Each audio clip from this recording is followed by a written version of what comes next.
चलिए शांत हो जाइए।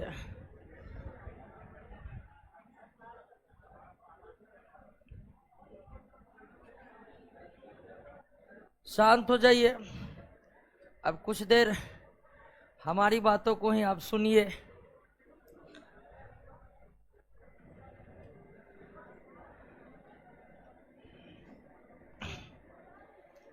हो गया?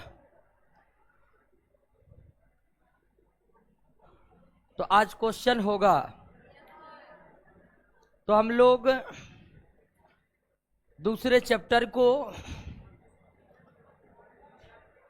पूरा, और सॉरी तीसरा चैप्टर, हाँ तीसरे चैप्टर को काफी विस्तार पूर्वक और जहां तक हमें आती थी, जितनी जानकारी थी वो आपको हम बताए, क्योंकि शुरुआत से बता रहे हैं केमिस्ट्री काफी विस्तृत सब्जेक्ट है और सारी चीजों की जानकारी हमें भी नहीं है, तो हम भी उतना ही बताने में आपको समर्थ है जितना आपके लिए टॉप करने के लिए जरूरत है। तो तीसरे चैप्टर में ये कंप्लेन आई थी कि कई बातों को समझे नहीं। हालांकि हर चीज को हमने जहां तक संभव हो समझाने का प्रयास किया, तो जो भी दो चार पॉइंट आप नहीं समझे इस चैप्टर में, कोई दिक्कत नहीं होगा अगर आप सारे प्रश्नों को समझकर याद कर लिए हैं। तो आइए आज तीसरे चैप्टर के प्रश्न को करते हैं।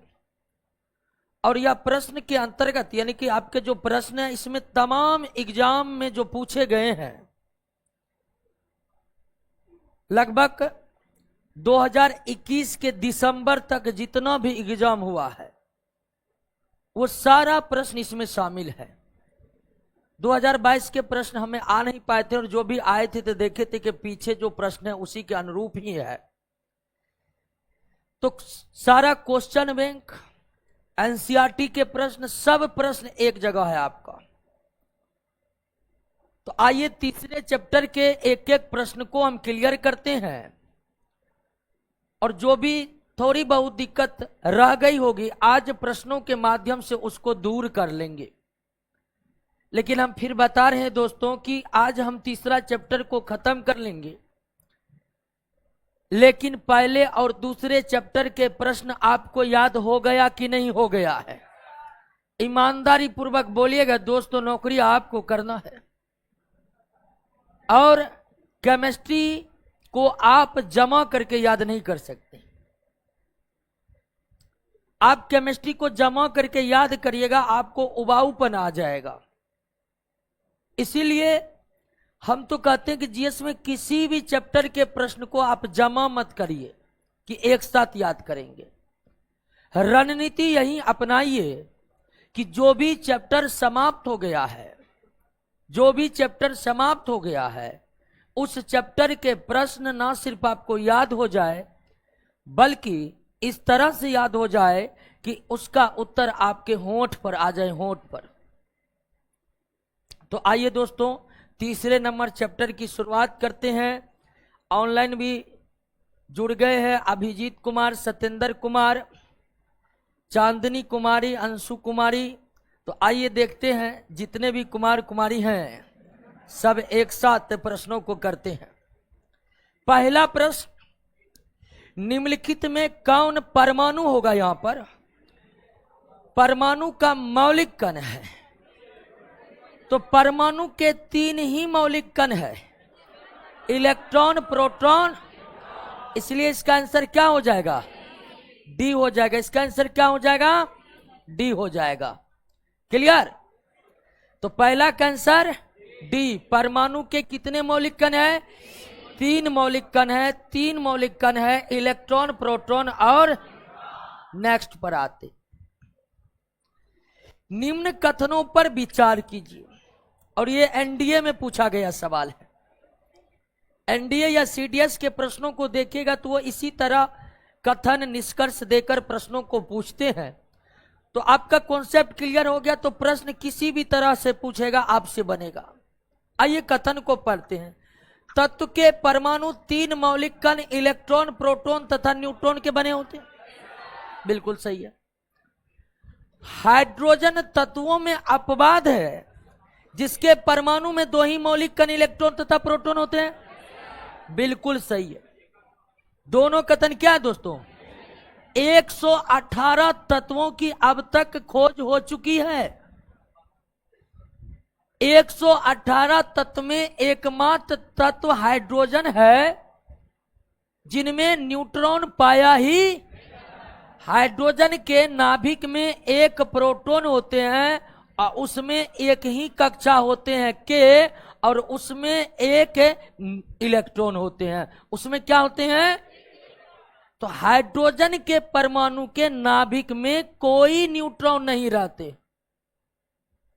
अन्य 117 जो तत्व है उन सभी तत्वों के नाभिक में न्यूट्रॉन उपस्थित रहते हैं।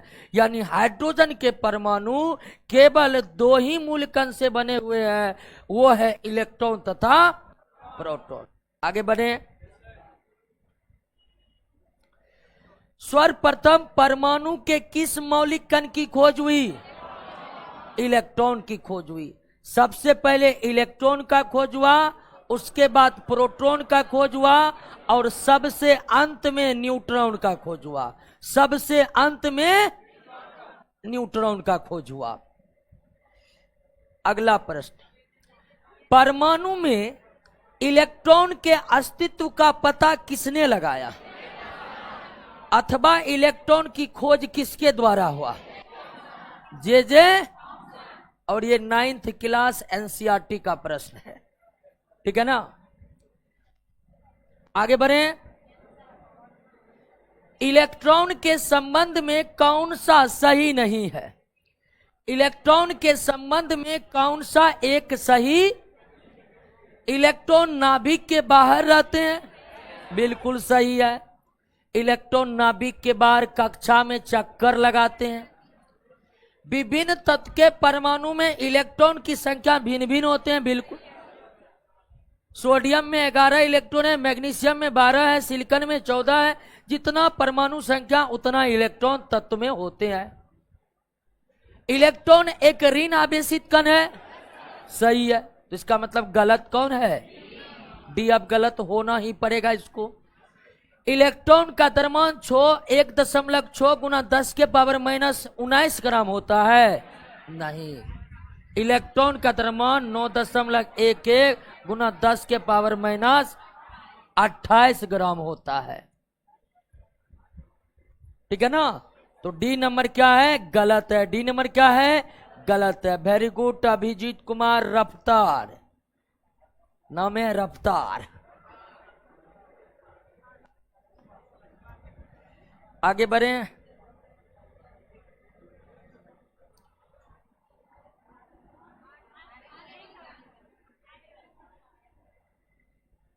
इलेक्ट्रॉन पर आवेश का निर्धारण किसने किया?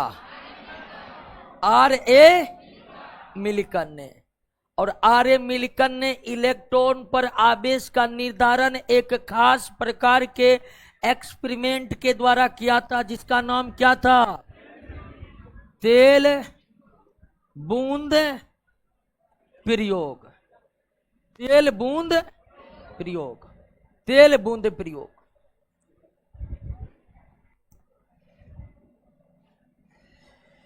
इसमें कोई दिक्कत नहीं होगा। इलेक्ट्रॉन पर आवेश सबसे पहले तो ये दोनों तो होगा ही नहीं, क्योंकि इलेक्ट्रॉन पर धनात्मक आवेश, तो इलेक्ट्रॉन पर ऋणात्मक आवेश होते हैं। ऋणात्मक आवेश -1.6 गुना 10 के पावर माइनस 19 कूलम।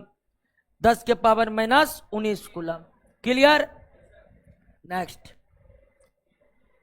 कैथोड किरण के संबंध में निम्न में कौन सा कथन सत्य है? तो कैथोड किरणों के बारे में बताए थे दोस्तों। जे थॉमसन ने जो इलेक्ट्रॉन की खोज की थी, वास्तव में जे थॉमसन ने इलेक्ट्रॉन का खोज किस रूप में किया था? कैथोड किरणें के रूप में ही किया था। यानी जे थॉमसन ने जो कैथोड रे को खोजा था, बाद में पता चला कि कैथोड रे इलेक्ट्रॉन से ही बने होते हैं। तो कैथोड रे वास्तव में इलेक्ट्रॉन की धारा है। कैथोड रे वास्तव में इलेक्ट्रॉन की धारा है। तो आइए पढ़ते हैं। कैथोड किरणें इलेक्ट्रॉन नामक छोटे ऋण आवेशित कणों से बनी होती है। बिल्कुल सही है। कैथोड किरणें में आवेश और द्रव्यमान दोनों ही विद्यमान होते हैं। बिल्कुल। कैथोड किरणें सीधी रेखाओं में चलती है। बिल्कुल सही है। तो इसका मतलब गलत कौन है? डी। विद्युत या चुंबक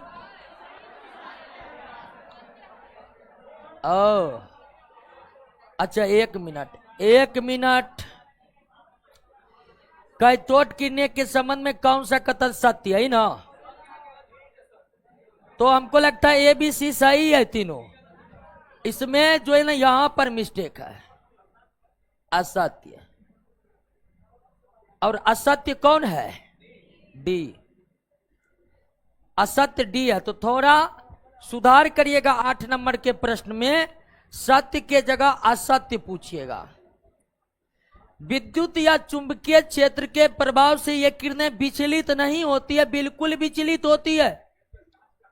ध्यान दीजिए दोस्तों, जो भी आवेशित कण होगा, चाहे वो धनात्मक आवेश वाला हो, चाहे वो आवेशित किरणें निश्चित ही विद्युत क्षेत्र में भी प्रभावित होगी और चुंबकीय क्षेत्र में भी। कोई भी आवेशित कण विद्युत क्षेत्र में जाएगा तो थोड़ा अपने मार्ग से विचलित होगा ही होगा। कोई भी आवेशित कण अगर चुंबकीय क्षेत्र से गुजर रहेगा थोड़ा विचलित होगा ही होगा। ऐसे कण जो आवेशित नहीं होते हैं वो विद्युत और चुंबकीय क्षेत्र में विचलित, जैसे गामा रे, एक्स रे या जो भी विद्युत चुंबकीय तरंग है, विद्युत चुंबकीय तरंग पर कोई आवेश नहीं होते। इसलिए विद्युत चुंबकीय तरंग जब विद्युत या चुंबकीय क्षेत्र से गुजरते हैं तो वह अपने मार्ग से विचलित। लेकिन कैथोड किरणें ऋण आवेशित इलेक्ट्रॉन से बनी किरणें हैं, आवेशित किरणें हैं, और आवेशित किरणें निश्चित ही विद्युत और चुंबकीय क्षेत्र में जब गुजरेगी तो प्रभावित होगी ही होगी। आगे बढ़े तो क्वेश्चन में सुधार लिए हैं सब। राजीव रंजन, अमरेश कुमार, चंदन कुमार, सुमन यदुवंशी, सारे के सारे लोग क्वेश्चन में सुधार कर लिए हैं। सत्य के जगह क्या होगा? असत्य होगा। अब क्लास जो नहीं आया होगा, ऑनलाइन भी नहीं कर रहा, वो धरफराएगा क्वेश्चन में। धरफराएगा कि नहीं धरफराएगा? तो थोड़ा बहुत होता है, टाइपिंग मिस्टेक हो जाता है। 9 नंबर बताइएगा दोस्तों। कैथोड किरणें इलेक्ट्रॉन की बनी होती है। बिल्कुल सही है। एनोड अथवा कैनाल किरणें प्रोटॉन की बनी होती है। सही है। दोनों कथन क्या है? एनोड अथवा कैनाल किरणें का खोज गोल्डस्टीन ने किया था, और गोल्डस्टीन ने जब एनोड या कैनाल किरणें का खोज किया तो बाद में पता चला कि एनोड और कैनाल किरणें ही वास्तव में क्या है? प्रोटॉन है। ध्यान रखिएगा, एनोड को ही कैनाल कहते हैं। एनोड और कैनाल एक दूसरे के पर्यायवाची हैं। कैनाल क्यों कहते हैं इसका भी हम जिक्र किए थे। एनोड किरणें डायरेक्ट एक छिद्र के भीतर प्रवेश कर जाती है, यानी कैनाल के भीतर चले जाती है, इसलिए एनोड को हम क्या कहते हैं? नेक्स्ट, निम्नलिखित मौलिक कणों में किसका द्रव्यमान सबसे कम है? इलेक्ट्रॉन। इलेक्ट्रॉन का द्रव्यमान तो इतना कम है, इतना कम है, इतना कम है कि इसके द्रव्यमान को नगण्य मानकर चलते।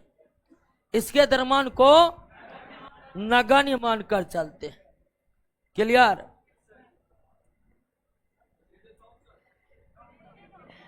बहुत लगता है, तैयारी लगता है बहुत ज्यादा है। फटाफट जवाब आ रहा है। Very good. इसी तरह जुनून बरकरार रखिए, ठीक है ना।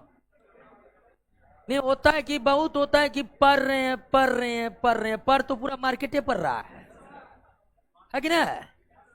पढ़ना इस तरह पड़ेगा कि अगल बगल हरकंप मच जाए कि कोई पढ़ रहा है, ठीक है ना। हल्ला मत। परमाणु एक धन आवेशित गोलाकार पिंड है जिनमें इलेक्ट्रॉन धसे होते। ये किसका कथन है? जे थॉमसन का जो तरबूज मॉडल था, वही तरबूज मॉडल का जिक्र किया गया। हालांकि ये बात बिल्कुल गलत है। जे थॉमसन के बात बिल्कुल आगे चलकर क्या हो गया? गलत हो गया। आगे बढ़े। परमाणु संरचना मॉडल, हल्ला मत करिए, ठीक है ना। परमाणु संरचना मॉडल पहले रदरफोर्ड और उसके बाद नील्स बोर ने दिया। नेक्स्ट, नाभिक की खोज के लिए रदरफोर्ड ने जब धातु के पतले पत्र पर अल्फा कणों की बौछार की तो 3 बातों को देखा था। अधिकांश अल्फा कण अपने मार्ग से बिना विचलित हुए धातु की पन्नी को पार करके सीधे निकल जाते हैं। बिल्कुल सही कथन है। कुछ अल्फा कण अपने मार्ग से थोड़ा विचलित हो जाते हैं, ये भी सही है। बहुत ही कम अल्फा कण धातु के पन्नी से टकराकर अपने मार्ग पर वापस आते हैं। इनमें से सभी 3 घटना देखा था, तीनों घटना एबीसी में दे दिया है, ठीक है ना। परमाणु का नाभिकीय मॉडल रदरफोर्ड का जो मॉडल है उसमें न्यूक्लियस यानी नाभिक का बहुत बड़ा योगदान है। यानी कि रदरफोर्ड का जो परमाणु मॉडल है उसको प्रसिद्धि इस कारण से मिली थी कि पहली बार परमाणु की नाभिक का खोज रदरफोर्ड ने ही किया। इसीलिए रदरफोर्ड को अपने परमाणु संरचना मॉडल से ज्यादा इस बात की प्रसिद्धि मिली कि उन्होंने परमाणु के नाभिक का खोज किया। और यही कारण है कि रदरफोर्ड के परमाणु मॉडल को नाभिकीय मॉडल कहा जाने लगा। निम्नलिखित में किसने परमाणु संरचना जानने हेतु, लगता है हमको पते है, ठीक है। आइए, शुरू में आसान क्वेश्चन, वैसे पढ़ लिए तो हर आसान चीज है। निम्नलिखित में किसने परमाणु संरचना जानने हेतु रेडियो सक्रिय पदार्थ रेडियम द्वारा निकले अल्फा कणों का, ये तो रदरफोर्ड, अब हमको भी नहीं पढ़ा जाता है। रदरफोर्ड ऑनलाइन वाले सब एकदम धमाक जवाब दे रहा है।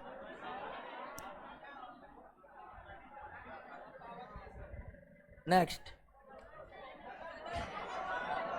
नाभिक का खोज है रदरफोर्ड ने किया है। देखिएगा, यही सब क्वेश्चन, हल्का क्वेश्चन भी परीक्षा में बहुत गलती होता है, ठीक है ना। अक्सर जो है ना हल्का क्वेश्चन एग्जाम में बहुत गड़बड़, आपको गलत हो जाएगा। तो ऐसा प्रश्न आए ना तो सेकेंड ठहरिए कि ऑप्शन सी ही लगा, ठीक है। नहीं तो एग्जाम सब का जो सेटर है, क्वेश्चन सेट करने वाले, आगे में चैडविक की जगह ये दे देगा ठीक है ना। अगर ए में दे दिया रदर ऑक्स और आप पूरी तरह से बेहोश होकर मार रहे हैं तो रदर देखकर, बहुत होता है एग्जाम में एकदम सेटिंग करता है, जान रहा है कि इसका रदरफोर्ड होगा। ऑप्शन ए में एकदम रदर ऑक्स जिसका नाम कोई है नहीं, सेट कर दिया। अब व्यक्ति अगर ध्यान से नहीं पढ़ा, रदरफोर्ड की जगह रदर ऑक्स आ जाएगा।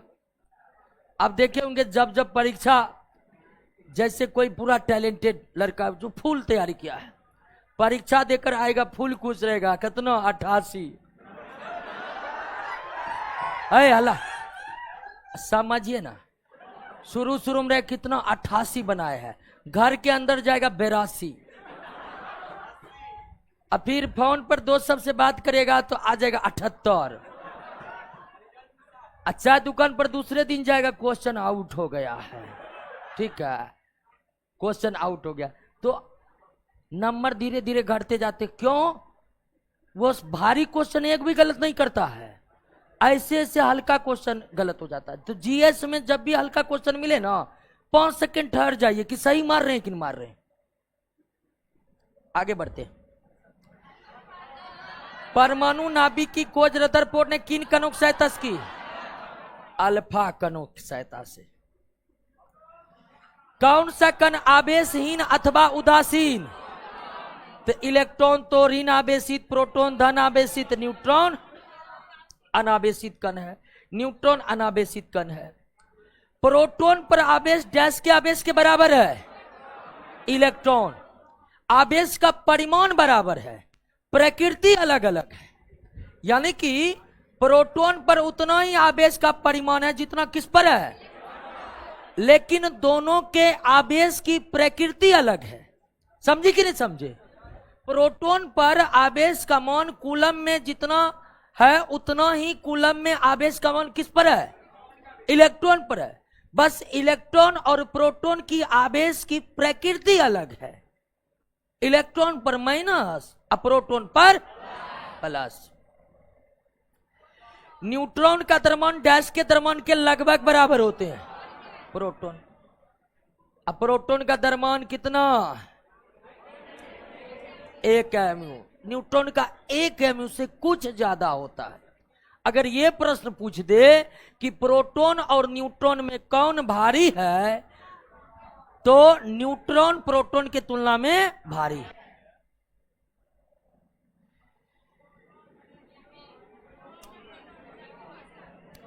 इसी को गलत करिए, क्योंकि ये और ये सब पूर्णतः सही है, लेकिन ये प्रोटॉन, देखिए यहां खोजकर्ता के बारे में नहीं पूछ रहा है, खोजकर्ता के बारे में पूछ रहा है कौन सा विकल्प सही सम्मिलित है। सही सम्मिलित नहीं है, तो ए, सी और डी बिल्कुल सही सम्मिलित है। प्रोटॉन से भी रदरफोर्ड जुड़े हुए हैं, लेकिन प्रोटॉन के खोजकर्ता कौन माने जाते हैं? गोल्डस्टीन माने जाते हैं। हालांकि गोल्डस्टीन एनोड किरणों की पहचान करती, किसकी? अब बाद में एनोड किरणें ही प्रोटॉन है इसका पता लग गया। चूंकि एनोड के खोजकर्ता गोल्डस्टीन थे, इसलिए प्रोटॉन के भी खोजकर्ता कौन माने गए? गोल्डस्टीन माने गए।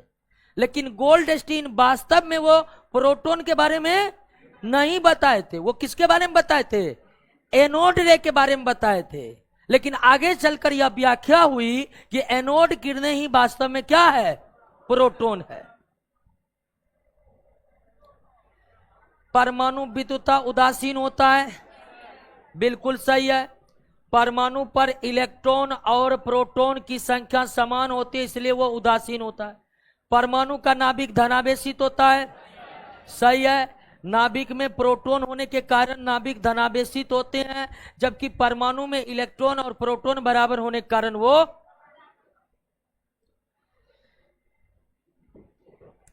परमाणु संरचना के संबंध में निम्न में कौन सा एक सही नहीं है? प्रोटॉन तथा न्यूट्रॉन परमाणु के नाभिक में रहते हैं, सही है, बिल्कुल सही है। इलेक्ट्रॉन नाभिक के चारों ओर वृत्तीय पथों पर चक्कर लगाते हैं, सही है। परमाणु के सभी मूल कण परमाणु में समान संख्या में उपस्थित होते हैं, गलत है। प्रोटॉन और इलेक्ट्रॉन ही समान संख्या में उपस्थित रहते हैं, न्यूट्रॉन नहीं। न्यूट्रॉन की संख्या प्रोटॉन से अधिक होता है, बराबर भी होता है, अधिक भी होता है। तो ये जो कथन कारक कि परमाणु के सभी मूल कण परमाणु में समान संख्या में उपस्थित होते हैं, ये पूर्णतः सही। परमाणु संख्या 20 के ऊपर जाइएगा तो न्यूट्रॉन की संख्या प्रोटॉन से क्या होने लगता है? ज्यादा होने लगता है। 20 तक बराबर होता है, लेकिन 20 के बाद क्या होने लगता है? ज्यादा होने लगता है। तो तो ये कथन परमाणु में ऋण आवेशित इलेक्ट्रॉन धन आवेशित प्रोटॉन की संख्या समान होती है, सही है। तो गलत कौन है? गलत चुनना है। पॉजिट्रॉन के खोजकर्ता कौन है? एंडरसन। और ये अस्थायी कण है, यानी पॉजिट्रॉन जब परमाणु में उत्पन्न होते हैं तो वो हमेशा के लिए परमाणु में कुछ सेकेंड के 1000वें भाग से भी कम समय के लिए उत्पन्न होते हैं और तुरंत ही इसका अस्तित्व समाप्त हो जाता है। ये अस्थायी कण है। पॉजिट्रॉन किसका प्रतिकण है? इलेक्ट्रॉन का। अब देखिए प्रतिकण क्या है? प्रतिकण का मतलब एंटी पार्टिकल। पॉजिट्रॉन किसका प्रतिकण है, यानी एंटी पार्टिकल है इलेक्ट्रॉन का। ऐसा क्यों? तो जितना पॉजिट्रॉन का द्रव्यमान है उतना ही किसका है, यानी इलेक्ट्रॉन और पॉजिट्रॉन का द्रव्यमान क्या होते हैं? बराबर होते हैं। लेकिन दोनों का आवेश एक दूसरे के विपरीत होता है। पॉजिट्रॉन धनात्मक आवेश वाला और इलेक्ट्रॉन ऋणात्मक आवेश वाला। द्रव्यमान समान होना जबकि आवेश विपरीत होना, यही कारण है कि पॉजिट्रॉन को इलेक्ट्रॉन का एंटी पार्टिकल या प्रतिकण कहा जाता। हाँ, न्यूट्रॉन नहीं पाया। जैसा दूसरे नंबर सवाल में हम चेक कर लिए थे कि हाइड्रोजन के परमाणु में न्यूट्रॉन नहीं पाए जाते। हाइड्रोजन के परमाणु में न्यूट्रॉन धन आवेशित कण कौन है? हो लगता है मुर्गा लाके रखा है।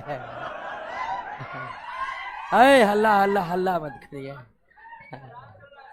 आइए, कक्षा का ऊर्जा स्तर नाभिक के दूर जाने पर देखिए सबसे ज्यादा कम ऊर्जा के से, एल से, एम से। तो ज्यों ज्यों हम नाभिक से दूर जाते जाएंगे कक्षा का ऊर्जा क्या होते जाएगा? बढ़ते जाएगा। और यह नील्स बोर का एटॉमिक मॉडल बताता है। यह जानकारी किसने दिया था? नील्स बोर का एटॉमिक मॉडल दिया था। नाभिक से ज्यों ज्यों हम दूर जाते जाएंगे कक्षा की ऊर्जा बढ़ते जाएगी, यानी सबसे कम ऊर्जा के की और बाह्यतम कक्षा की ऊर्जा सबसे। इलेक्ट्रॉन एक कक्षा से दूसरे कक्षा में कूद सकता है? बिल्कुल सही, बिल्कुल सही है। इलेक्ट्रॉन आंतरिक कक्षा। अब देखिए एल के सामने में के आंतरिक कक्षा हो गया, एम के सामने में एल और के आंतरिक कक्षा हो गया, एन के सामने में एम भी आंतरिक कक्षा, एल भी आंतरिक कक्षा और के भी। तो आंतरिक कक्षा का कॉन्सेप्ट आप समझे कि नहीं समझे? ठीक है, एल के सामने आंतरिक कक्षा कौन है? वही एम के सामने आंतरिक कक्षा के और एल दोनों है। तो कह रहा है कि इलेक्ट्रॉन आंतरिक कक्षा से बाहरी कक्षा में कूदता है तो ऊर्जा का अवशोषण होता है। बिल्कुल सही है। मान लीजिए कि के से इलेक्ट्रॉन एल में जाएगा तो एल की ऊर्जा ज्यादा ना है और के की ऊर्जा कम है। तो के का इलेक्ट्रॉन अगर एल में जाकर सेटल होना चाहता है तो इसको ऊर्जा प्राप्त करना पड़ेगा ताकि वो एल के ऊर्जा के बराबर हो सके। तो जब आंतरिक कक्षा से उच्च कक्षा जाता है तो इलेक्ट्रॉन ऊर्जा को अवशोषित करता है। क्यों? तो उसको अधिक ऊर्जा वाला में जाकर एडजस्ट होना है। वही उच्च कक्षा से निम्न कक्षा आएगा तो इलेक्ट्रॉन ऊर्जा का क्या करेगा? त्याग करेगा। तो इलेक्ट्रॉन निम्न से उच्च जाएगा तो ऊर्जा का अवशोषण, और उच्च से निम्न में आएगा तो ऊर्जा का उत्सर्जन। और ऐसा क्यों करेगा? एडजस्ट होने के लिए। इलेक्ट्रॉन बाहरी कक्षा से आंतरिक कक्षा में कूदता है तो ऊर्जा का उत्सर्जन होता है। तीनों कथन क्या है? कि किस कक्षा की ऊर्जा सबसे कम? एक कक्षा में इलेक्ट्रॉन की अधिकतम संख्या किस है? रिक्वेस्ट, ऐसा मत करिए, ऐसा मत करिए, ठीक है, समझे? 32 32 इलेक्ट्रॉन नाभिक के चारों ओर जिन वृत्तीय पथों में चक्कर लगाते उसे रदरफोर्ड ने ऑर्बिट कहा था। बिल्कुल सही है, बिल्कुल सही है। इलेक्ट्रॉन नाभिक के चारों ओर जिस वृत्ताकार कक्षा में चक्कर लगाते नील्स बोर ने उसे सेल कहा था। बिल्कुल। और वर्तमान समय में क्या कहा जाता है? यानी रदरफोर्ड जो ऑर्बिट कहा था अब उसका इस्तेमाल नहीं होता था, रदरफोर्ड तक सीमित है। किसी परमाणु के परिक्रमण कर रहे किसी इलेक्ट्रॉन की कुल ऊर्जा सदा धनात्मक रहती है। जब इलेक्ट्रॉन चक्कर काटते हैं तो नील्स बोर के एटॉमिक मॉडल के अनुसार उसकी ऊर्जा में कभी कमी, और जब इलेक्ट्रॉन चक्कर काटता है तो ऊर्जा में कमी होगी ही नहीं, तो ऊर्जा सदा क्या बनी रहेगी? धनात्मक बनी रहेगी। तृतीय कक्षा में 18, 3 9 दूनी 18, सही है। तृतीय कक्षा में इलेक्ट्रॉन की अधिकतम संख्या 2 गुना 3 का स्क्वायर यानी कितना? 18, सही है। यदि परमाणु की तीसरी कक्षा सबसे बारीक कक्षा हो तो इसमें इलेक्ट्रॉन की अधिकतम संख्या 8 ही होगा। बिल्कुल सही है। बारीक कक्षा कोई क्यों ना हो उसमें अंतिम अधिकतम इलेक्ट्रॉन कितना होगा? लेकिन अगर बारीक कक्षा कौन हो तो अधिकतम कितना होगा? 2 ही होगा। जैसे हाइड्रोजन और हीलियम में केवल एक कक्षा होता है के, और चूंकि एक कक्षा ही है हाइड्रोजन और हीलियम में तो एक कक्षा होगा तो के होगा, तो के ही बारीक कक्षा हो जाता है। लेकिन के में 2 से अधिक इलेक्ट्रॉन जा ही नहीं सकते हैं, तो इसीलिए हाइड्रोजन और हीलियम का अंतिम कक्षा पहली कक्षा ही होता है, इसलिए उसमें इलेक्ट्रॉन की संख्या 2 ही होगा। तो दोनों कथन क्या है? सही है। हाँ, ये तो बताए के से एल, एल से ज्यादा एम, एम से ज्यादा एन। किस कक्षा में इलेक्ट्रॉन की अधिकतम संख्या 32? एन में एम, के एल एम एन, 4 चौक 16 दूनी 32, सही है। वह कण जो न्यूक्लियन को बांधे रखने का कार्य करता है, और न्यूक्लियन का मतलब प्रोटॉन प्लस। आप जानते हैं ना कि परमाणु के न्यूक्लियस में प्रोटॉन और न्यूट्रॉन रहते हैं। प्रोटॉन और न्यूट्रॉन न्यूक्लियस में रहने के कारण इन दोनों को सम्मिलित रूप से क्या कहा जाता है? न्यूक्लियन कहा जाता है। और न्यूक्लियन यानी कि प्रोटॉन और न्यूट्रॉन को बांधे रखने का कार्य कौन करता है? मेसोन करता है। मेसोन का खोज करता कौन? युकावा। एक युकावा का एक थ्योरी ही है, युकावा पाई मेसोन थ्योरी। आप 11th क्लास में अगर केमिस्ट्री पढ़े होंगे तो पढ़े होंगे इनके थ्योरी को।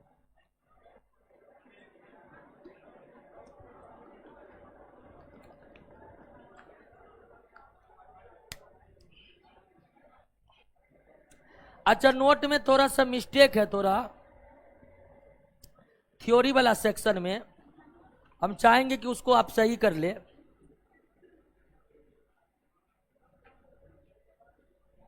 पेज नंबर 39 में आइए, 39 में, पेज नंबर 39 में आए। अब पेज नंबर 39 में आइएगा तो सबसे ऊपर में देखिए जिंक का इलेक्ट्रॉनिक विन्यास लिखा हुआ है। तो जिंक के इलेक्ट्रॉनिक विन्यास को काट दीजिए, वो सही नहीं है जी। हाँ, जिंक का इलेक्ट्रॉनिक विन्यास 1s2 2s2 2p6 3s2 3p6 4s2n है। तो जिंक का इलेक्ट्रॉनिक विन्यास पर कलम चला दीजिएगा, वो सही। और एक अफबाऊ सिद्धांत में देखिए 1s 2s 2pn हो, तो देखिए ये सिंबल गड़बड़ है। हर जगह केवल ये वाला सिंबल होगा, हर जगह केवल ये वाला सिंबल होगा, ठीक है ना। अफबाऊ का आप पेज नंबर 38 के ऊपर में देखिएगा, एक पॉइंट है पेज नंबर 38 का पहला, दूसरा, तीसरा, चौथा पॉइंट पर आइए। चौथा पॉइंट में देख रहे हैं अफबाऊ सिद्धांत के आधार पर सबसेल का ऊर्जा स्तर निम्नांकित क्रम में होते हैं। ये क्रम देख रहे हैं, तो इस क्रम में शुरुआत में मिस्टेक में ये वाला सिंबल आ गया है, हर जगह ये सिंबल होगा, हर जगह। सही कर लिए, हर जगह यही सिंबल होगा।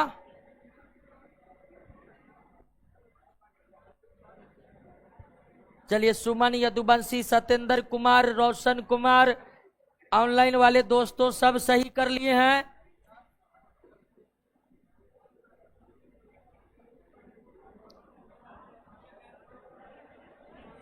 आ जाए अब प्रश्नों पर। आइए अब प्रश्नों पर आइए। परमाणु के रदरफोर्ड मॉडल, परमाणु के रदरफोर्ड मॉडल से निम्न में कौन सी जानकारी प्राप्त नहीं होती है? तो दो बात की जानकारी प्राप्त नहीं होती है कि एक, परमाणु अस्थाई क्यों है, और दूसरा कि कक्षा में इलेक्ट्रॉन कितना होगा। तो दोनों, ए तथा बी।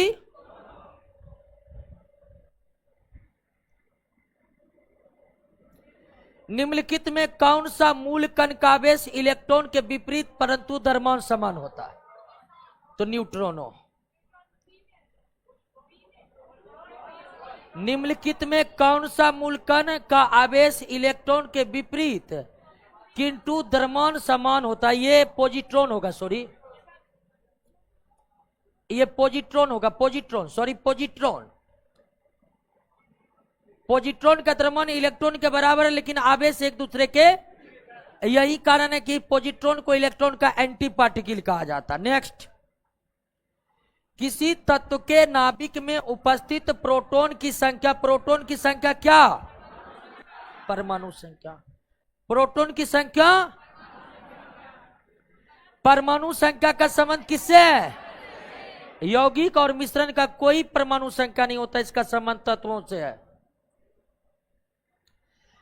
द्रव्यमान संख्या किसका योग है? प्रोटॉन और न्यूट्रॉन का। नाभिक में उपस्थित प्रोटॉन और न्यूट्रॉन के कुल संख्या को परमाणु संख्या कहते हैं।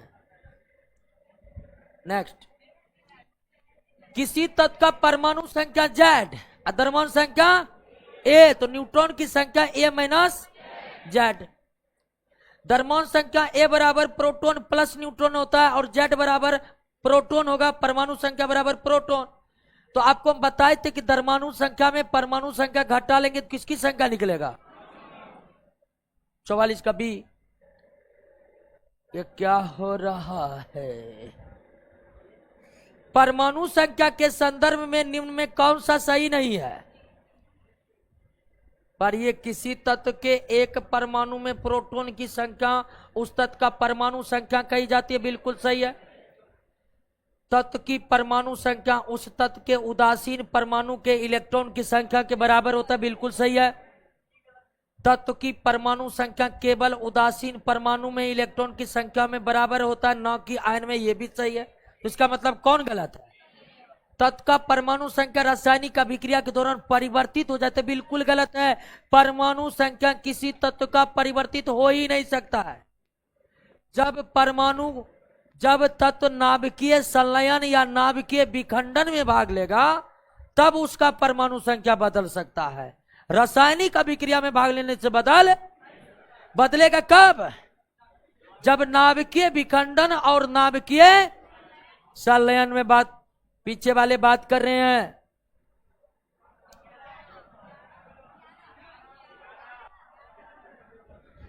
एक तत्व का द्रव्यमान संख्या 23 है, तो द्रव्यमान संख्या 23 है, तो प्रोटॉन और न्यूट्रॉन बराबर।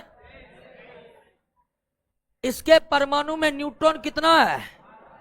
12। तो परमाणु संख्या बराबर प्रोटॉन की संख्या, तो कितना? प्रोटॉन की संख्या 11, इसलिए परमाणु संख्या 11। एक परमाणु में इलेक्ट्रॉन की संख्या 8 है, प्रोटॉन की भी संख्या 8 है, परमाणु संख्या, क्योंकि परमाणु संख्या केवल प्रोटॉन की संख्या पर निर्भर है, और प्रोटॉन की संख्या 8 है, परमाणु संख्या भी 8 होगा।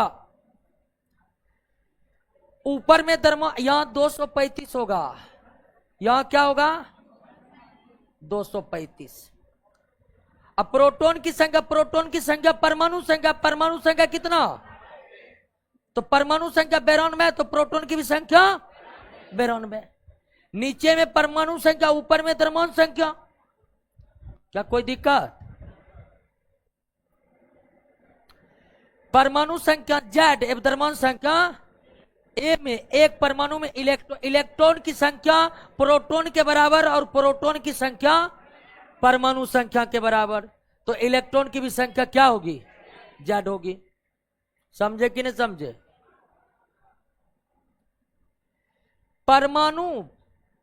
परमाणु की द्रव्यमान संख्या परमाणु के परमाणु द्रव्यमान भी प्रदान करती है। बिल्कुल सही बात है। जितना द्रव्यमान संख्या होता है उतना ही परमाणु द्रव्यमान होता है। इस बात को हम समझे थे। परमाणु का परमाणु द्रव्यमान का आंकिक रूप से उसके द्रव्यमान संख्या के बराबर होता है। दोनों का धन क्या है? यानी अगर सोडियम का द्रव्यमान संख्या 23 है तो सोडियम का परमाणु द्रव्यमान कितना होगा? तो एक तत्व का द्रव्यमान संख्या और परमाणु द्रव्यमान का आंकिक मान बराबर होता है। एक परमाणु में इलेक्ट्रॉन की संख्या 8, प्रोटॉन की संख्या 8, तो उस पर आवेश कितना? क्योंकि इलेक्ट्रॉन पर 8 है तो इलेक्ट्रॉन -8, प्रोटॉन +8 बराबर। और आप जानते हैं कि इलेक्ट्रॉन, परमाणु में इलेक्ट्रॉन और प्रोटॉन बराबर तो वो उदासीन होते हैं, और उदासीन अवस्था में आवेश कितना? 0।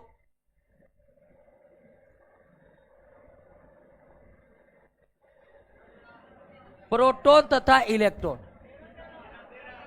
तो प्रोटॉन तो परमाणु संख्या के बराबर, परमाणु संख्या 13। अब प्रोटॉन 13 तो इलेक्ट्रॉन भी 13। नेक्स्ट, रेडियम के नाभिक में प्रोटॉन और न्यूट्रॉन। प्रोटॉन तो 88 होगा, और न्यूट्रॉन के लिए ऊपर में से नीचे को क्या कर लेंगे?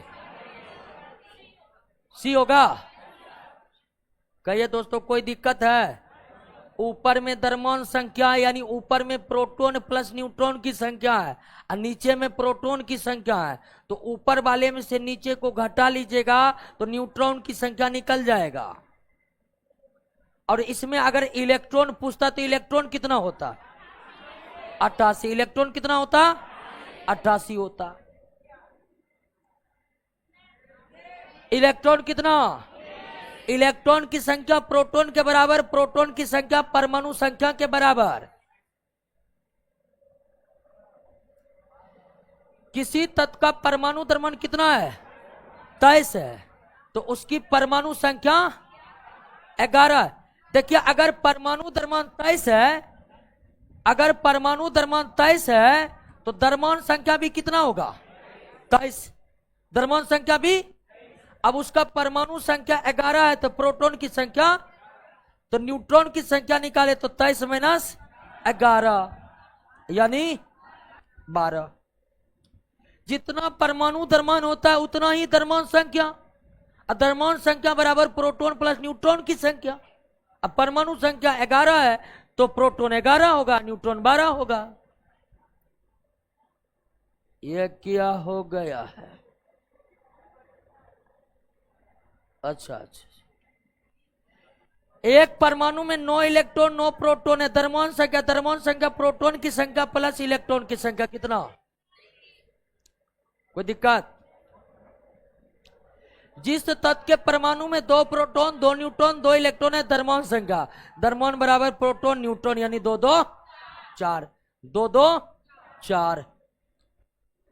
चलिए, पूजा कुमारी, अभिजीत कुमार, सत्येंद्र कुमार, सबका आंसर धक्का धक्का आ रहा है। एक तत्व के परमाणु में 19 प्रोटॉन 20, द्रव्यमान संख्या 39। द्रव्यमान संख्या 39 होगा। न्यूट्रॉन की संख्या ऊपर में से नीचे को क्या करेंगे? तो 238 में 29। अरे यार, 29 नहीं होगा, यहाँ 92 होगा। यूरेनियम का 92 होता, टाइपिंग मिस्टेक है। यहाँ क्या होगा? 92। यूरेनियम का परमाणु संख्या, ये यूरेनियम है, यूरेनियम का द्रव्यमान संख्या 238, परमाणु संख्या सुधार करिएगा, और न्यूट्रॉन की संख्या 238 - 92 6। और 13 हो गया 4 1 146। थोड़ा सुधार करिएगा। निम्नलिखित में 20 न्यूट्रॉन तथा 18 इलेक्ट्रॉन वाला कण 20 न्यूट्रॉन 20 न्यूट्रॉन 18 इलेक्ट्रॉन तो केवल इस हीटों में होगा। क्या यही आंसर है? घटा लीजिए तो न्यूट्रॉन सही है ना?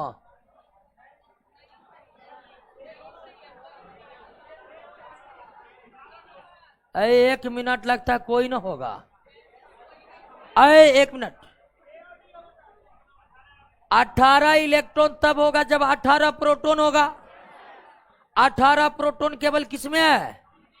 लेकिन इसमें 18 10 28 10 38 होना चाहिए।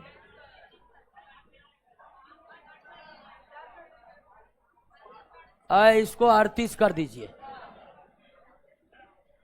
38 कर दीजिए। वैसे अगर देखिएगा ना, कोई भी आंसर इसका नहीं हो सकता। तो ऑर्गन को 33 की जगह क्या कर लीजिए, तब इसमें 20 न्यूट्रॉन हो जाएगा, क्योंकि ये सल्फर हो ही नहीं सकता है। रेडियम हो ही नहीं सकता है, रेडियम है तो रेडियम तो ये पोटेशियम होगा यहां पर। 60 नंबर क्वेश्चन कैंसिल कर दीजिए। 61 निम्नलिखित कथनों पर विचार कीजिए। परमाणु द्रव्यमान का मान द्रव्यमान संख्या का, परमाणु द्रव्यमान का मान द्रव्यमान संख्या का 2 गुना बराबर होता है। 60 नंबर का प्रश्न में भारी मिस्टेक है दोस्तों ऑनलाइन वाले, तो इसीलिए टेंशन नहीं लेना है। परमाणु द्रव्यमान का मान द्रव्यमान संख्या के लगभग बराबर, तो कथन 2 क्या है, लेकिन कथन 1 क्या है, गलत है। हीलियम का परमाणु द्रव्यमान 4 mu है। अगर हीलियम का परमाणु द्रव्यमान 4 mu है तो इसका मतलब कि हीलियम का द्रव्यमान संख्या कितना है, 4। उसके नाभिक में 2 प्रोटॉन है, तो न्यूट्रॉन कितना है, तो 4 में से 2 कितना, 2। परमाणु द्रव्यमान द्रव्यमान संख्या के बराबर होते हैं कि नहीं होते हैं? नोट में बहुत प्रॉब्लम है, नहीं बहुत प्रॉब्लम कैसे, एक आध प्रॉब्लम है तो बहुत प्रॉब्लम है। किस न्यूक्लियर कण में कोई द्रव्यमान कोई आवेश नहीं होता किंतु प्रचक्रण होता है? ये किसमें होता है? न्यूट्रिनो में होता है। और न्यूट्रिनो भी अस्थायी कण है, न्यूट्रिनो भी क्या है, अस्थायी कण, यानी सदा के लिए ये परमाणु के भीतर नहीं रहते हैं, सदा के लिए परमाणु के भीतर नहीं रहते हैं। न्यूट्रॉनों का खोज करता पाउली, पाउली, हाँ जी पाउली है। नाम गड़बड़ लग रहा है, हास्य नहीं, साइंटिस्ट है। साइंटिस्ट का नाम होशो आवाज में लेना है, क्योंकि वो पूरा जिंदगी खपाया है आपको यह जानकारी देने में। 65 किसी तत्व के परमाणु भार से संबंधित निम्नलिखित कथनों में कौन सा कथन सर्वाधिक उपयुक्त है? एक तत्व का परमाणु भार एक पूर्णांक होता है, पूर्णांक भी होता है, दशमलव में भी होता है, भिन्न भी हो सकता है, तो यह भी सही है, लेकिन कह रहा कि सर्वाधिक उपयुक्त है, तो हम आगे पढ़ेंगे। एक तत्व के सभी परमाणुओं के परमाणु भार समान होते हैं, बिल्कुल सही है। एक तत्व के जितने भी परमाणु होंगे उन सब के परमाणु भार क्या होगा? जैसे सोडियम का जितना भी परमाणु है सबका परमाणु भार 23 mu होगा, तो सबसे उपयुक्त यही लग रहा है बी। ये पूरी तरह से उपयुक्त नहीं है। सीओडी को भी पढ़ लेते हैं कि एक तत्व का परमाणु भार उस तत्व के परमाणु भार उस तत्व के परमाणु में उपस्थित प्रोटॉन और न्यूट्रॉन का योग है। यहां पर थोड़ा परमाणु भार 2 बार लिखा गया है, तो प्रोटॉन और न्यूट्रॉन का योग द्रव्यमान संख्या होता है। कौन होता है? द्रव्यमान संख्या के विपरीत एक तत्व का परमाणु भार भिन्न हो सकता है, बिल्कुल नहीं, लगभग समान ही होते हैं दोनों। तो सबसे उपयुक्त कथन कौन है? न्यूक्लियस की द्रव्यमान संख्या सदा उसके परमाणु क्रमांक से क्या होता है? अधिक होता है। परमाणु द्रव्यमान संख्या बराबर प्रोटॉन प्लस, अब परमाणु क्रमांक बराबर प्रोटॉन, तो इसका आंसर क्या होगा? बी होगा। होगा कि नहीं होगा? द्रव्यमान संख्या बराबर प्रोटॉन और, लेकिन परमाणु क्रमांक बराबर केवल, तो द्रव्यमान संख्या सदा परमाणु क्रमांक से बड़े न होगा। नेक्स्ट, किसी परमाणु के परमाणु द्रव्यमान और द्रव्यमान संख्या के अंतर को क्या कहते हैं? द्रव्यमान क्षति कहते हैं। क्या कहते हैं? और द्रव्यमान क्षति का संबंध रेडियो एक्टिव एलिमेंट से है। किससे है? रेडियो एक्टिव एलिमेंट से है। नेक्स्ट, निम्नलिखित में कौन एक सही नहीं है? विभिन्न तत्वों का द्रव्यमान संख्या समान हो सकती है? बिल्कुल नहीं।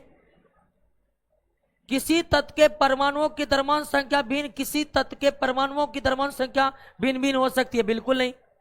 तत्व का सभी परमाणुओं का द्रव्यमान संख्या समान ही होगा। किसी तत्व के कौन सा एक सही नहीं है? यही सही नहीं है।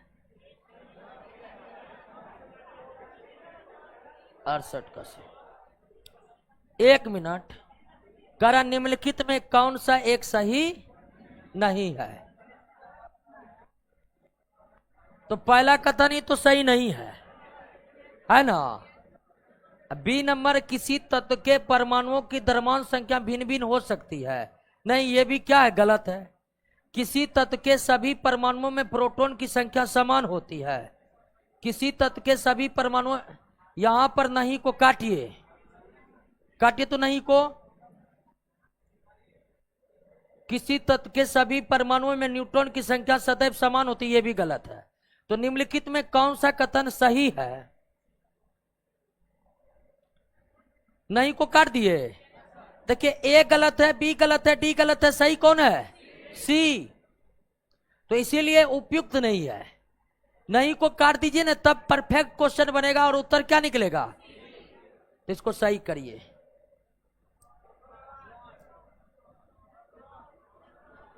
हाइड्रोजन परमाणु का नाभिक क्या कहलाता है? हाइड्रोजन परमाणु का नाभिक प्रोटॉन कहलाता है, क्योंकि हाइड्रोजन परमाणु के नाभिक में केवल और केवल क्या होते हैं? प्रोटॉन होते हैं। केवल और केवल क्या होते हैं? किसी तत्व का सार्वधिक मौलिक अभिलक्षण कौन सा है? सार्वधिक मौलिक अभिलक्षण कौन है? परमाणु क्रमांक। सबसे मौलिक अभिलक्षण परमाणु क्रमांक है। नेक्स्ट, तत्वों की प्रकृति किसके द्वारा ज्ञात किया जाता है? अब तत्व की प्रकृति कहने का मतलब कि तत्व धातु है कि अधातु है, यह पहचान किससे होगा? वास्तव में परमाणु क्रमांक द्वारा हम लिख सकते हैं क्या? इलेक्ट्रॉनिक विन्यास से हम पता कर सकते हैं क्या? संयोजी इलेक्ट्रॉन। और वास्तव में सही जानकारी कौन देगा? संयोजी इलेक्ट्रॉन।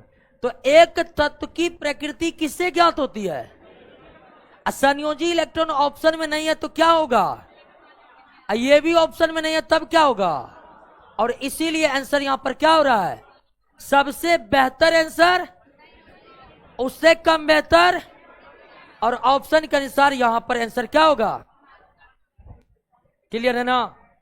अब मान लीजिए ये भी ऑप्शन में रहता है, ये भी रहता है, ये भी रहता, तब हम क्या देते? संयोजी इलेक्ट्रॉन देते। अच्छा, ये है इलेक्ट्रॉन, तब यहां पर इसका आंसर दोस्तों क्या होगा जानते हैं? तब यहां पर इसका आंसर क्या होगा? डी नंबर होगा। तत्वों की प्रकृति को सबसे अच्छा कौन बताता है? संयोजी इलेक्ट्रॉन ऑप्शन में नहीं है, तब आंसर क्या होगा? ये भी ऑप्शन में नहीं है, तब आंसर क्या होगा? तो यहां पर चूंकि डी है तो इसीलिए इसका आंसर क्या होगा? डी होगा। क्लियर? किसी तत्व की रासायनिक प्रकृति किस पर निर्भर करती है? संयोजी इलेक्ट्रॉन नहीं रहेगा तो, ये भी नहीं रहेगा तो, समझे कि नहीं? किसी तत्व के रासायनिक गुण निर्भर करते हैं संयोजी इलेक्ट्रॉन पर, संयोजी इलेक्ट्रॉन नहीं रहेगा तो इलेक्ट्रॉनिक विन्यास वो भी नहीं रहेगा तो परमाणु संख्या।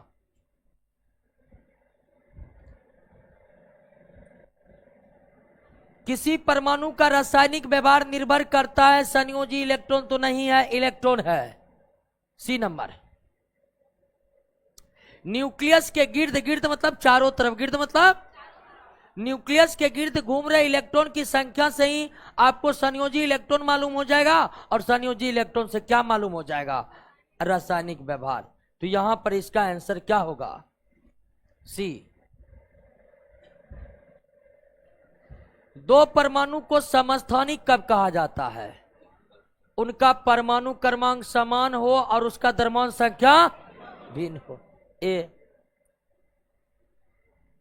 क्लियर? समस्थानिक परमाणु में किसकी संख्या समान नहीं होती है बताइए?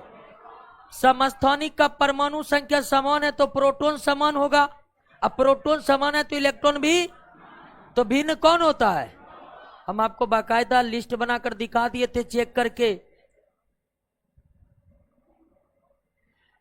किसी तत्व के समस्थानिक के बीच जो अंतर होता है वो द्रव्यमान संख्या को लेकर होता है, और द्रव्यमान संख्या का अंतर न्यूट्रॉन की भिन्न स्थिति के कारण उत्पन्न होता है।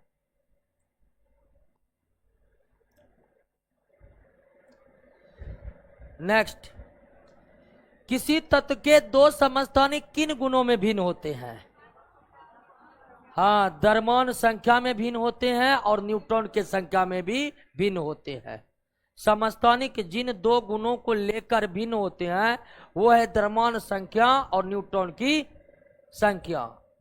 समस्थानिक नाभिक वह नाभिक है जिसमें प्रोटॉन की संख्या वही होती है परंतु न्यूट्रॉन की संख्या भिन्न होती है।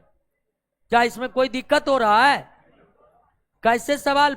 समस्थानिक में परमाणु संख्या समान होता है और समस्थानिक में परमाणु संख्या तभी समान होगा जब क्या समान होगा? नेक्स्ट, समस्थानिकों के रासायनिक गुण समान होते हैं, भौतिक गुण अलग अलग होते हैं, तो इसका मतलब ये क्या है? गलत है। सही कौन है? एक और सही कौन है? नेक्स्ट, निम्न कथनों पर विचार कीजिए। समस्थानिक परमाणु के नाभिक में प्रोटॉन की संख्या क्या होती है? समान होती है। सही है। संभारिक परमाणु के नाभिक में प्रोटॉन की संख्या भिन्न भिन्न होती है। बिल्कुल सही है। दोनों कथन क्या है? प्रोटॉन की संख्या समस्थानिक में समान होता है, संभारिक में ना तो प्रोटॉन समान होता है, ना इलेक्ट्रॉन समान होता है, ना ही न्यूट्रॉन समान होता है। भिन्न भिन्न तत्वों के वे परमाणु जिनकी द्रव्यमान संख्या समान है किंतु परमाणु संख्या और द्रव्यमान संख्या समान है तो क्या होगा? संभारिक। संभारिक नहीं है। कौन नहीं है संभारिक? देखिए, क्रोमियम, लोहा, कैडमियम, टीन।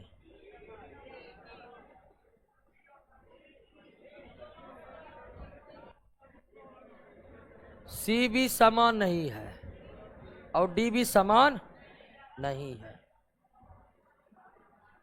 कौन सा संभारिक नहीं है? देखे,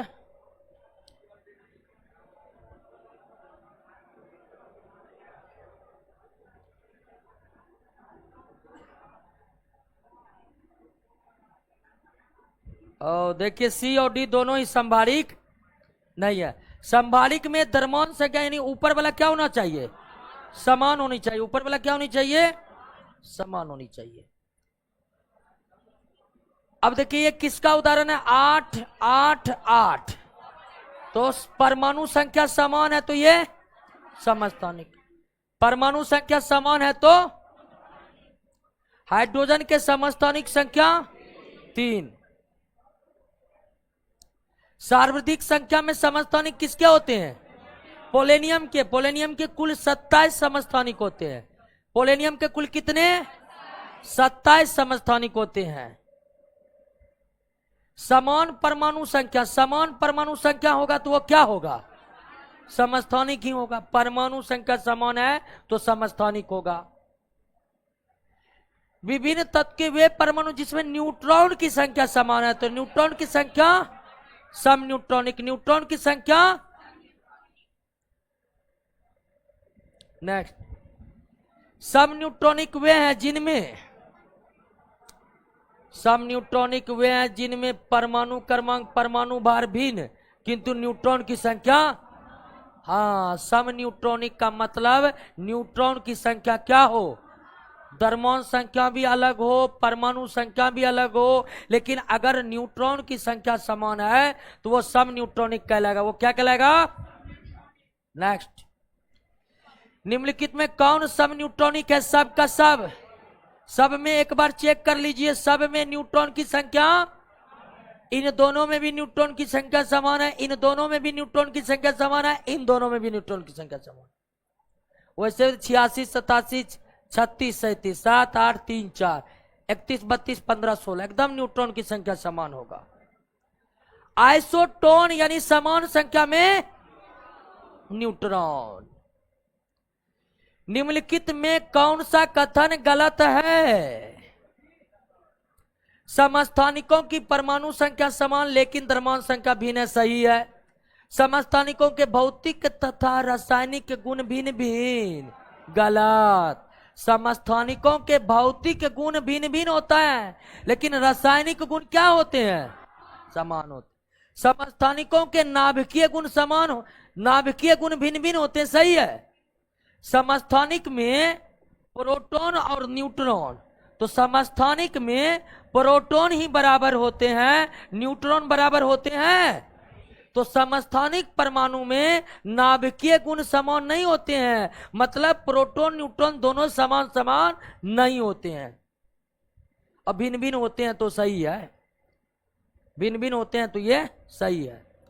अलग अलग परमाणु संख्या वाले तत्व जिनका द्रव्यमान संख्या समान होता है समबारिक कहलाता है, बिल्कुल सही है। तो गलत कौन है?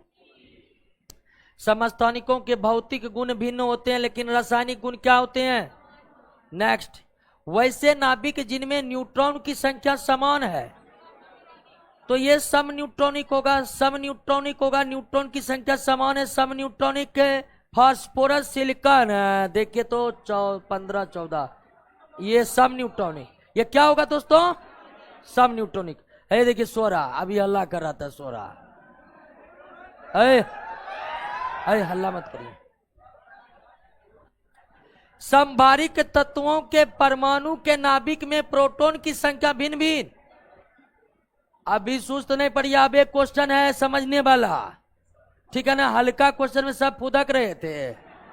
हाँ पढ़िए, समभारिक तत्वों के परमाणुओं के नाभिक में प्रोटॉन की संख्या भिन्न भिन्न होती है, बिल्कुल सही है। समभारिक में प्रोटॉन इलेक्ट्रॉन न्यूट्रॉन सब कुछ भिन्न भिन्न। समभारिक तत्वों के नाभिक में प्रोटॉन और न्यूट्रॉन का संख्याओं का योगफल समान होता है, बिल्कुल सही, क्योंकि प्रोटॉन और न्यूट्रॉन का योगफल क्या कहलाता है? और हम जानते हैं कि समभारिक के द्रव्यमान संख्या क्या होते हैं, इसलिए दोनों कथन क्या है?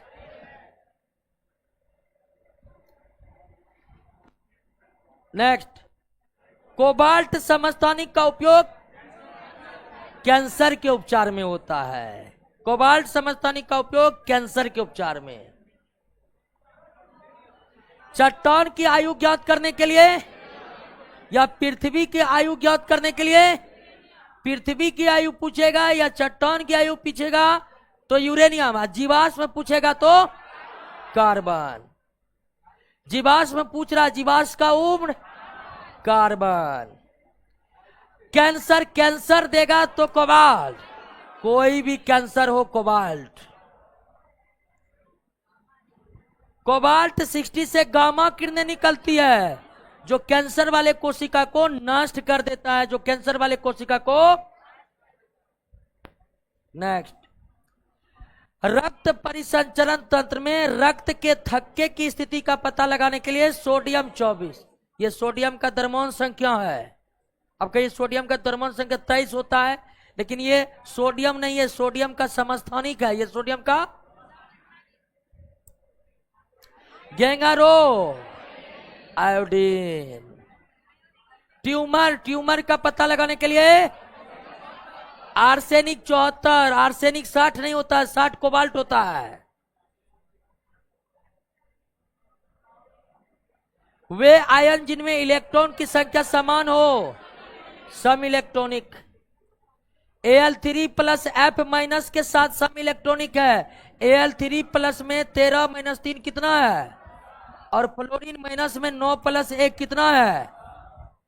फ्लोरीन में 1 माइनस है, मतलब 1 इलेक्ट्रॉन गेन किया है, और फ्लोरीन में इलेक्ट्रॉन होते कितने हैं, 9, क्योंकि फ्लोरीन का परमाणु संख्या 9। तो एल्युमिनियम 3 प्लस में भी 10 इलेक्ट्रॉन, F माइनस में भी 10 इलेक्ट्रॉन।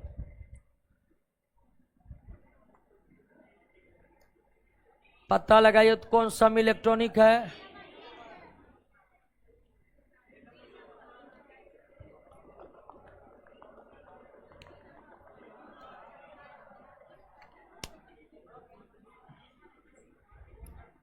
कौन है, डी। कैल्शियम का 20 ना, कैल्शियम 20 से 2 गया 18, सल्फर 16 में 2 आया 18। सही है। नेक्स्ट, एक तत्व समस्थानिक, समस्थानिक में न्यूट्रॉन की संख्या अलग अलग, अलग अलग। सही है ना, क्योंकि समस्थानिक समान यौगिक गुण नहीं होता है, समान भौतिक गुण होगा यहां पर। कौन सा एक न्यूक्लियन नहीं, इलेक्ट्रॉन भी न्यूक्लियन नहीं है और पॉजिट्रॉन भी न्यूक्लियन।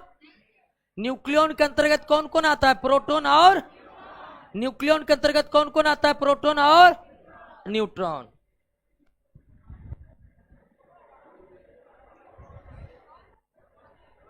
यहां पर दोनों होगा, इलेक्ट्रॉन भी न्यूक्लियन नहीं है, पॉजिट्रॉन भी न्यूक्लियन, बी सी डी दोनों होगा।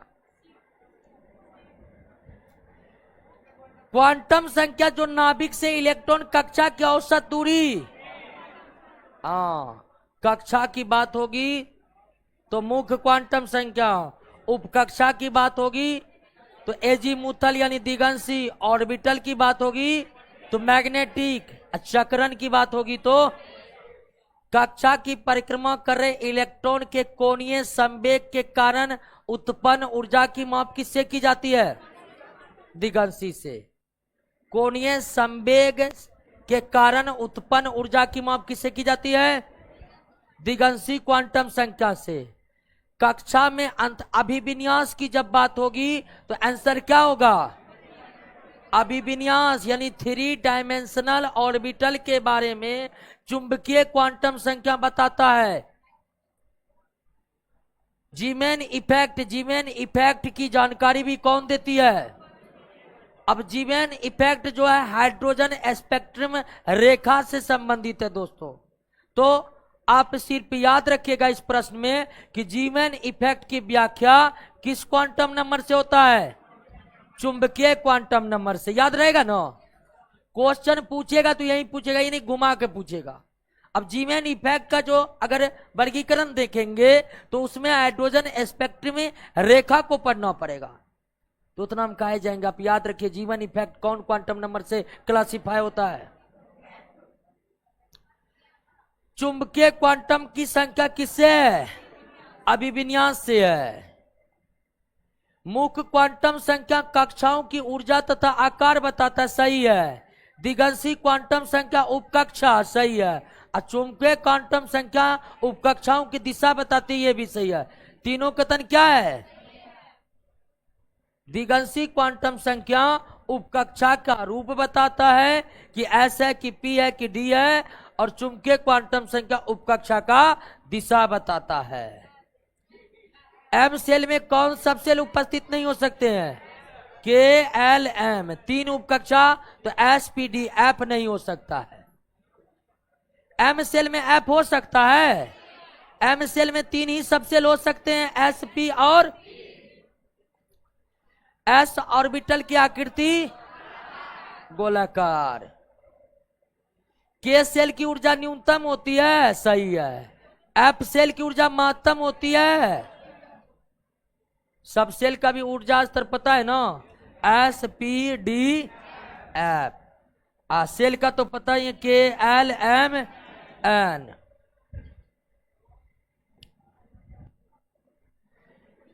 कौन सा विकल्प सही सम्मिलित नहीं है? पी। पी में अधिकतम कितना इलेक्ट्रॉन? पी में अधिकतम कितना इलेक्ट्रॉन? 6 इलेक्ट्रॉन ही हो सकते हैं। पी उपसेल में ऑर्बिटल 3, क्योंकि पी में 6 इलेक्ट्रॉन अधिकतम रह सकते, तो ऑर्बिटल इलेक्ट्रॉन का आधा, क्योंकि एक ऑर्बिटल में 2 इलेक्ट्रॉन। द्विगंशी क्वांटम संख्या का संबंध कक्षकों का कोणीय संवेग से है। कक्षकों का कोणीय, एक परमाणु के 2 इलेक्ट्रॉन का चारों क्वांटम संख्या समान नहीं हो सकता। ये किसका कथन है? पाउली का कथन है। किसका कथन है? पाउली का एक्सक्लूजन प्रिंसिपल। पाउली के अपवर्जन सिद्धांत से कौन से निष्कर्ष प्राप्त होते हैं? सभी ना, 3 ही निष्कर्ष प्राप्त होते हैं जो बताए हुए थे। तीनों निष्कर्ष एबीसी में दिया हुआ है। इलेक्ट्रॉन तब तक युग्मित नहीं होते हैं जब तक कि उनके लिए प्राप्त रिक्त कक्ष, ये हुंड का नियम है। किसका नियम है? हुंड का। किस वैज्ञानिक ने इलेक्ट्रॉन के पथ के लिए दीर्घ वृत्ताकार कक्षाओं की कल्पना करते हुए बोर सिद्धांत में सुधार किया था? सोमरफील्ड ने। ठीक है ना। नील्स बोर का एटॉमिक मॉडल में आगे चलकर कुछ गलतियां पकड़ी थी सोमरफील्ड ने, और उसमें उसको सुधार किया था। मुख्य क्वांटम संख्या का संबंध है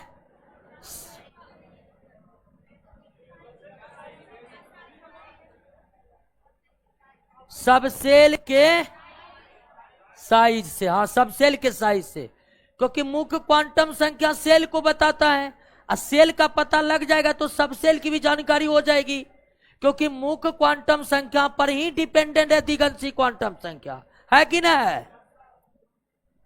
नेक्स्ट, इलेक्ट्रॉन जैसे छोटे कण की स्थिति और वेग एक साथ निर्धारण नहीं कर जा सकता है। ये किसका रूल है? हाइजेनबर्ग का।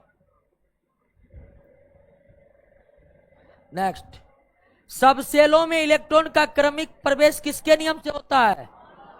अफबाउ सिद्धांत से होता है। अफबाउ सिद्धांत से। जिस सबसेल के लिए n+1 का मान न्यूनतम होता है, इलेक्ट्रॉन पहले उसी में प्रवेश करते हैं। जब 2 सबसेलों के लिए n+1 का मान एक ही रहता है, तब इलेक्ट्रॉन उस सबसेल में प्रवेश करेंगे जिसके लिए n का मान कम हो। अफबाउ सिद्धांत के अनुकूल दोनों ने है। वैसे भी अफबाउ दो ये बात बताया था, दोनों ही बात कथन 1 और 2 में है, तो अफबाउ सिद्धांत के अनुसार दोनों कथन अनुकूल है। नेक्स्ट, एक परमाणु आयन के इलेक्ट्रॉनिक विन्यास को हम अफबाउ सिद्धांत, हुंड के नियम और पॉली के अपवर्जन तीनों के सिद्धांत पर लिख सकते हैं। इलेक्ट्रॉन की व्यवस्था बताना ही इलेक्ट्रॉनिक विन्यास है, और इलेक्ट्रॉन का व्यवस्था अफबाउ से भी पता चलता है, हुंड से भी पता चलता है, पॉली के अपवर्जन नियम से भी पता चलता है। इसलिए इसका आंसर डी होगा। संभव नहीं है।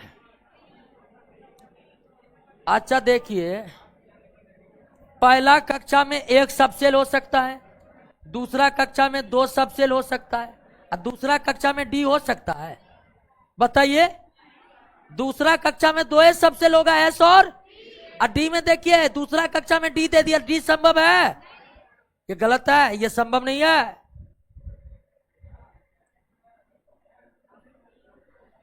पैलेडियम का परमाणु संख्या 46 गणीय, क्रिप्टोन में 36 10। देखिए डी में 8 नहीं होगा, या तो 5 होगा या 10 होगा। देखिए यहां पर भी 36 10 46 हो रहा है, लेकिन डी में 8 नहीं होगा, डी में या तो 10 होगा या डी में 5 होगा। 9 भी नहीं होगा, 7 भी नहीं होगा। सही कौन है? क्रिप्टोन में कितना इलेक्ट्रॉन? 36 36 10 46 ही पैलेडियम का परमाणु संख्या है। 2 10 10 10 10 10 10 10 इलेक्ट्रॉन नियोन में है और सोडियम प्लस में है। सोडियम का परमाणु संख्या 11, सोडियम प्लस का मतलब 1 इलेक्ट्रॉन का त्याग कर दिया, यानी कितना? तो ये 10 इलेक्ट्रॉन का इलेक्ट्रॉनिक विन्यास है ना, तो 10 इलेक्ट्रॉन नियोन में भी है और सोडियम प्लस में भी है।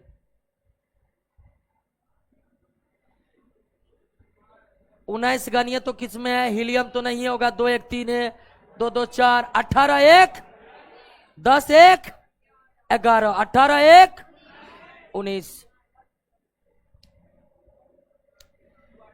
सोडियम आयन इलेक्ट्रॉन त्याग करके बनाते हैं। सोडियम आयन का 2 8। सोडियम आयन में इलेक्ट्रॉन की संख्या कितना? 10, क्योंकि सोडियम एक के इलेक्ट्रॉन का त्याग करता है और सोडियम एक इलेक्ट्रॉन का त्याग करके सोडियम प्लस बनाता है। क्लोरीन आयन, अब देखिए क्लोरीन का परमाणु संख्या 17 2 8, लेकिन ये आयन बनेगा तो एक इलेक्ट्रॉन ग्रहण कर लेगा, तो ये 2 8 8 हो जाएगा। 2 8, देखिए 1 मिनट। क्लोरीन अधातु है, ये इलेक्ट्रॉन को ग्रहण करके आयन बनाते हैं। क्लियर? ध्यान दीजिएगा, क्लोरीन इलेक्ट्रॉन त्याग करके आयन, क्लोरीन अधातु ये ग्रहण करके आयन बनाता है। तो अगर क्लोरीन आयन पूछ रहा है तो क्लोरीन का तो 2 8 7, लेकिन ये आयन बनेगा तो एक इलेक्ट्रॉन ग्रहण करेगा, तो इलेक्ट्रॉन कितना हो जाएगा? 18। 18 का इलेक्ट्रॉनिक बिना 2 8, यहां लगाइए ना 8, आंसर मारिए क्या? बी। छूट गया वहां पे, हमको पता है ना। समझे कि नहीं समझे? यहां 2 8 6 नहीं होगा, क्योंकि क्लोरीन अधातु है और आपको पता होनी चाहिए अधातु इलेक्ट्रॉन ग्रहण करके बनाएगा आयन। तो इसीलिए 136 में 136 के ऑप्शन बी में सुधार कर लेंगे। कर लिए?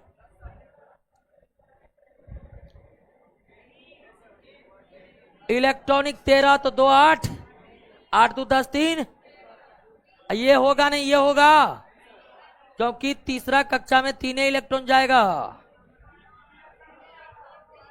20 2 8 8 8 2 10 8 18 2 20। अब लिखिएगा इसका 1s2 करके तो निकल जाएगा। इलेक्ट्रॉनिक विन्यास अफबाउ सिद्धांत के अनुसार नहीं होता। अफबाउ सिद्धांत के अपवाद बताए थे।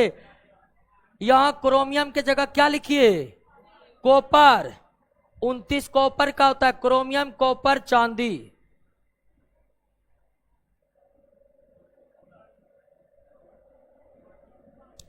नाभिक का साइज 10 के पावर -15 मीटर होता है। सेंटीमीटर में कितना हो जाएगा? क्योंकि मीटर को सेंटीमीटर बनाने के लिए 100 से क्या करना पड़ता है? गुना। तो गुना करिएगा तो 10 के पावर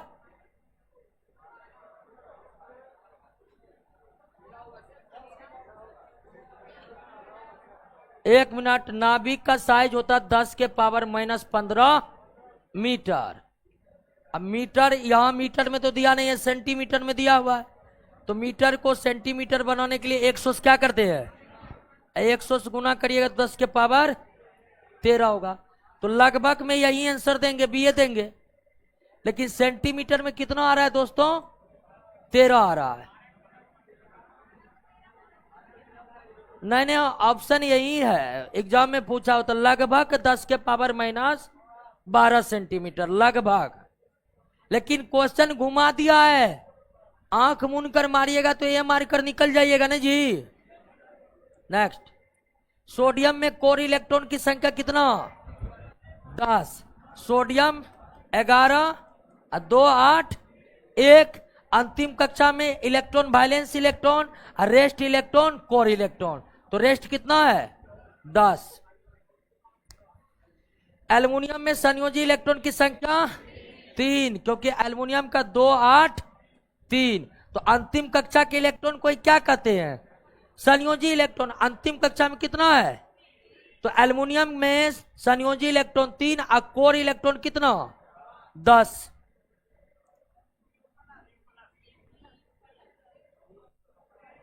दो 4 10 2 12 6 18 10 28। कॉपर में 29 होता है, एक इलेक्ट्रॉन त्याग करके वो क्या बना लेगा? तो 28 इलेक्ट्रॉन कॉपर प्लस में होगा, क्योंकि कॉपर में इलेक्ट्रॉन कितना? 29, क्योंकि कॉपर का परमाणु संख्या 29 होता है। देखिए सो रहे हैं, 9 बजे सो रहे हैं। एक इलेक्ट्रॉन सर्वप्रथम किस में जाएगा? एस में। और सेल में सर्वप्रथम किस में जाएगा? के में। 2 2 4 10 1 11 11। नियोन 10 1 11। क्लोरीन आयन में संयोजी इलेक्ट्रॉन की संख्या 8। क्लोरीन आयन के बारे में बताए थे ना? क्लोरीन आयन के बारे में बताए थे ना? एक इलेक्ट्रॉन ग्रहण करके 8 पूरा कर लेगा। नेक्स्ट, इलेक्ट्रॉनिक विन्यास 2 8 2 10 14 14 किसका? सिलिकॉन का। Chlorine 17, sodium 11, sulphur 16।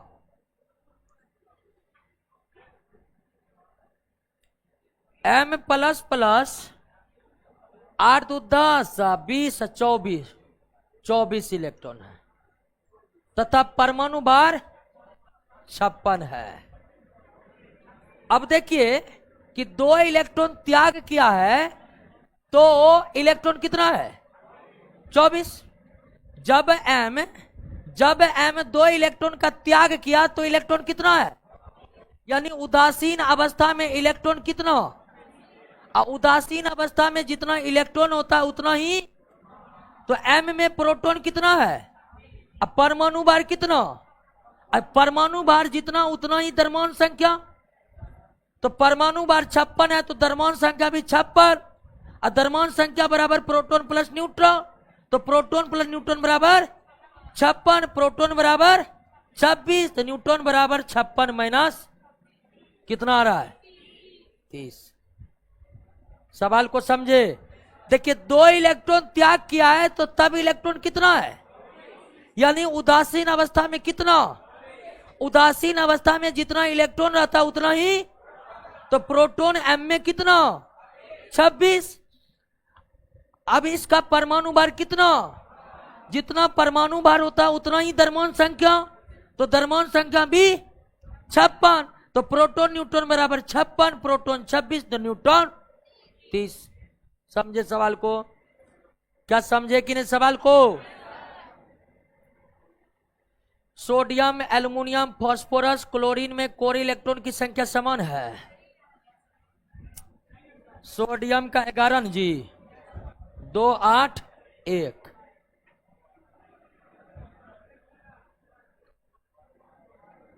एल्युमिनियम 13 तो 2 8 3। अब फास्फोरस 15 2 8 5 और क्लोरीन 17 2 8। तो बिल्कुल अंतिम कक्षा के बाद 10 10 10 10। तो पहला कथन क्या है? सब में कोर इलेक्ट्रॉन की संख्या क्या है? सोडियम, एल्युमिनियम, फास्फोरस, क्लोरीन में संयोजी इलेक्ट्रॉन की संख्या समान है? बिल्कुल नहीं।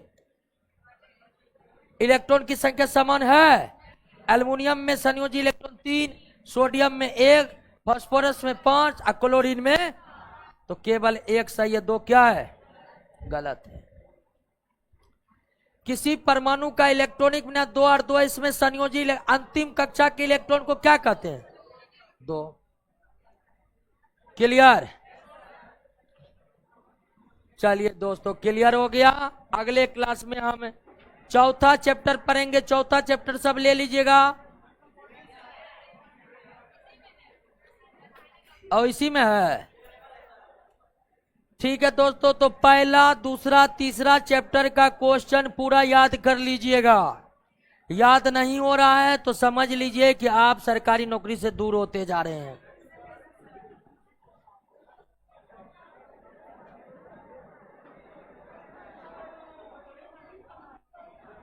रेडियो एक्टिविटी का आविष्कार हेनरी बेकुरल ने किया था।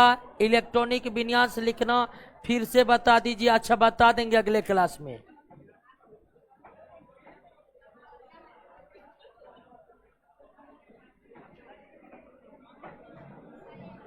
रेडियो एक्टिविटी का टेंशन का ले रहे हैं? पूरा का पूरा एक चैप्टर है। हेनरी बेकुरल ने खोज किया था रेडियो एक्टिविटी का पहली बार।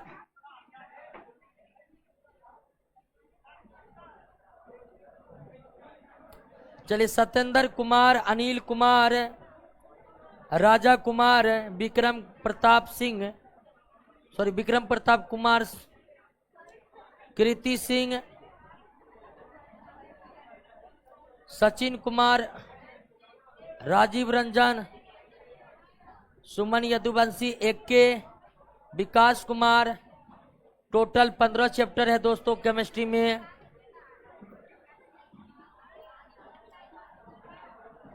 टेलीग्राम पर अपलोड नहीं कराएंगे, ऐप पर अपलोड कराएंगे दोस्तों। ऐप से डाउनलोड कर लीजिएगा।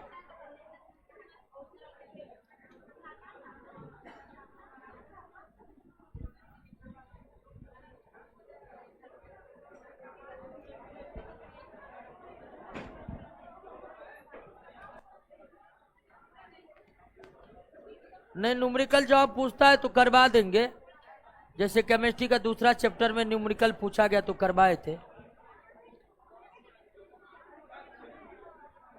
गॉड पार्टिकल का, जैसे गॉड पार्टिकल का अभी पता नहीं है, आएंगे देखकर कल बता देंगे। है जी अंगद कुमार। अभिषेक कुमार कौन है? अभिषेक कुमार, अंगद कुमार बोल रहा है मुर्गा लेकर आने के लिए।